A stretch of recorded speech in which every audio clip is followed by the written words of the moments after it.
Page 8, Rustic Dance. This is a review piece for the key of G major. Now, I'm not quite sure what this book is thinking or what the authors are thinking because they're not giving you key signatures. They're using accidentals for everything. And that's fine. You get practice at reading accidentals, but in my mind, you need to know about the key signatures. And the key of G has one sharp in the key. It's built into the, because like key of C has no sharps or flats, it's all the way keys. Well, the key of G has one sharp, G to G, but it has an F sharp in the key. Look down at the bottom there on page 8 at the duet part, the teacher part. You see a bass clef, and after that you see a sharp sign. That's the key signature. And G major has one sharp. So in my opinion, they should have sharps in this music. At the beginning of the line, there should be a sharp in each staff to tell you you're in the key of G, telling you all Fs are sharped. Well, what they've done is you look through the music, you see the Fs, they all have sharp signs. So they're using accidentals to tell you you're in the key of G. But it's confusing because there's ways of figuring out what key you're in, and when they do it this way, it's harder to do it. Because you look at it and think you're in the key of C, there's no sharps or flats in the key signature. But then whenever you play it, you're actually sounding in the key of G. It's because the two keys sound different. That's my rant for today. I don't understand what Faber's trying to do here. I wish they would give you key signatures, and they're not. They're giving you accidentals for everything. Oh well, let's talk about the key of G. So in the key of G, the first note is G, of course. So the chord built on the first note, that would be a G chord, or a 1 chord, or a tonic chord. Remember, it's the names it's saying.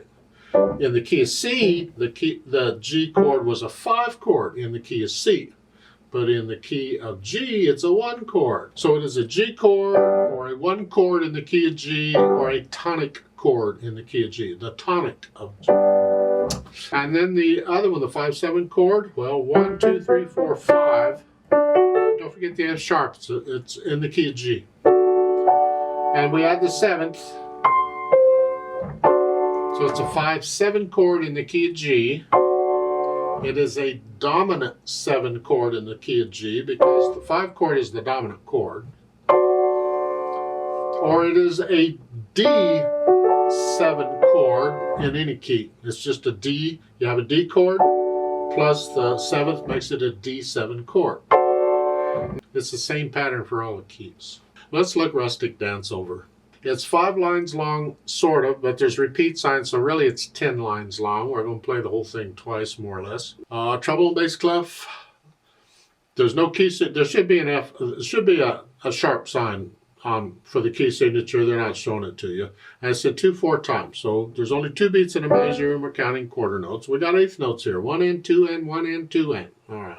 Let's take it one hand at a time. Make sure we know what each hand is doing. The right hand starts with 5th finger on D. 1 and 2 and. 1 and 2 and. If they put the counting in between the lines, I'm sure you don't need it. 1, 2. That's it. Okay, let's go over to measure 9. It's an A and a C, and it's 1 and 2 and. It's a little weird because of the way they printed the music. They've taken both staves and kind of combined them together. So you're not getting a full 2 beats in either staff. Because in the top staff you get 2 1/8 notes. That's 1 beat. And the same in the bottom staff. But you have to take both staves together to get your full count. So 1 and, because the and is the left hand. And then you come in at the and of 2. So 1 and 2 and 2 and 2. Do that some more. It's a little weird the way they printed it. Left hand, well, you got the chords. The G chord, and then the 5/7 here. That's much for that. Measure 9, again, the right hand plays the 8th note. So it's 1 and 2 and 1 and 2 and 1. Okay, put the hands together. You're here at the beginning. Same rhythm in each hand at least. And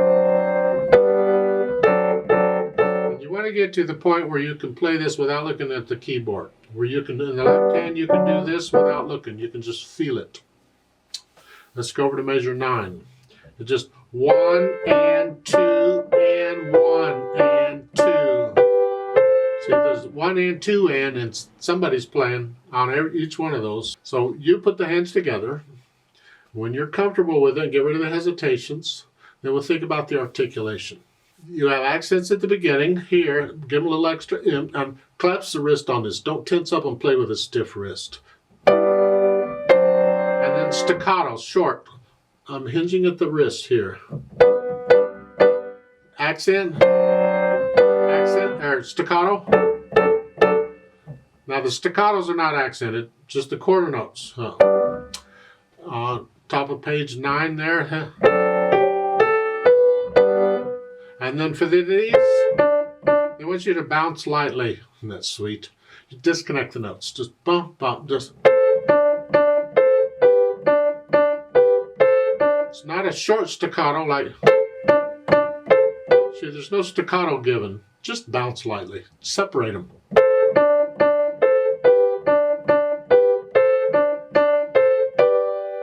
So, okay.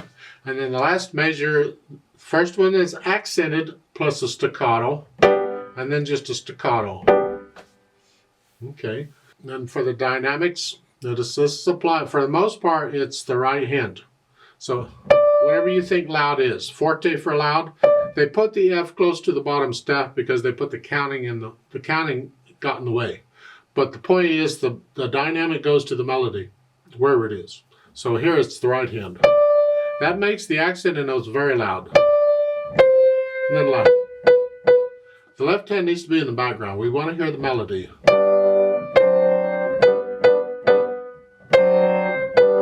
And then when you get to measure 9, now here's P for soft. Both hands here. Both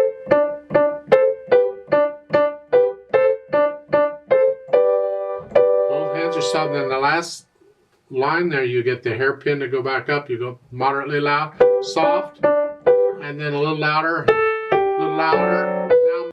and then moderately loud. So it's, I'm doing it like a beat at a time here. To get louder. Then finally the speed. Well, it's a dance. It's a fun dance apparently. Lively, whatever that means.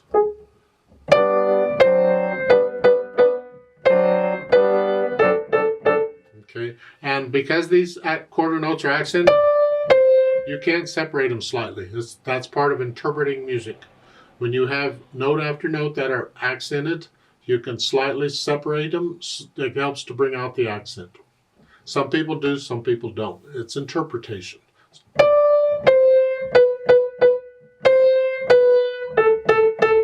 So, now, let's look at these repeat signs. Measure 9, you have 2 repeat signs. You got one going each direction. Well, the repeat sign at the end of measure 8, that sends you back to the beginning to play all that again. The repeat sign on measure 9 is a reverse repeat sign. And that catches you because there's a repeat sign at the end of it to send you to repeat, but because the reverse repeat sign is there, you only repeat to there. If the reverse repeat sign were not there, you'd have to go all the way back to the beginning.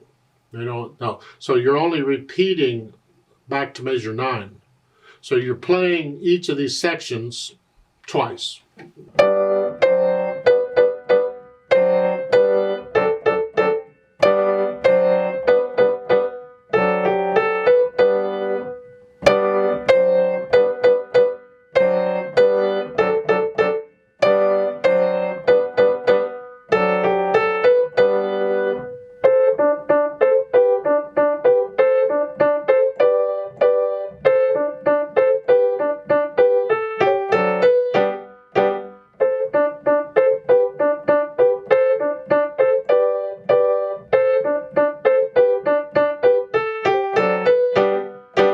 You don't have to go that fast. You take it at your speed. Don't copy me. You read the music and you make it yours.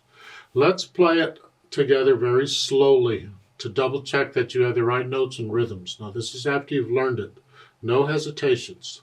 I'm not going to do any dynamics. I'll do the accents a little louder, but otherwise, yeah, I'm going to play everything about the same. And I will do the staccatos and stuff, and we will do the repeats.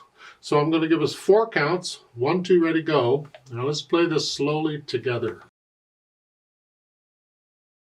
1 and 2 and ready and go. And 1 and 2 and red.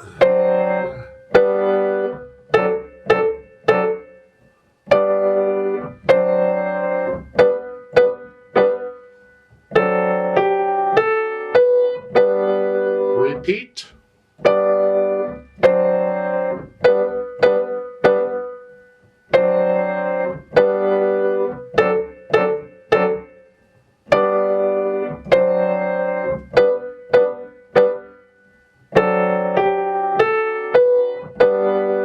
Rest.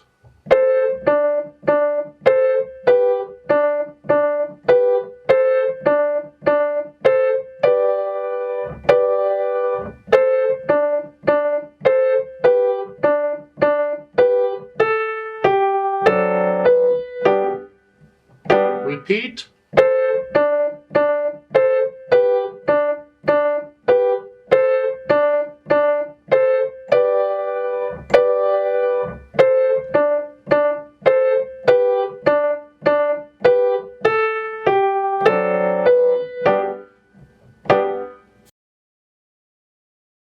There's a duet part for this at the bottom of these pages. I like to play that. And you play what you just played. I'm going to speed it up, and I need you to go up an octave again. So just pretend the middle C, rather than here, is up here. And instead of here, you're up here. Play it all up there. Now we're going to do the repeats and all, so I'll give us 4 counts. Let's play it together. Make sure you can do this without any hesitations or anything. This won't work. 1, 2, ready, go.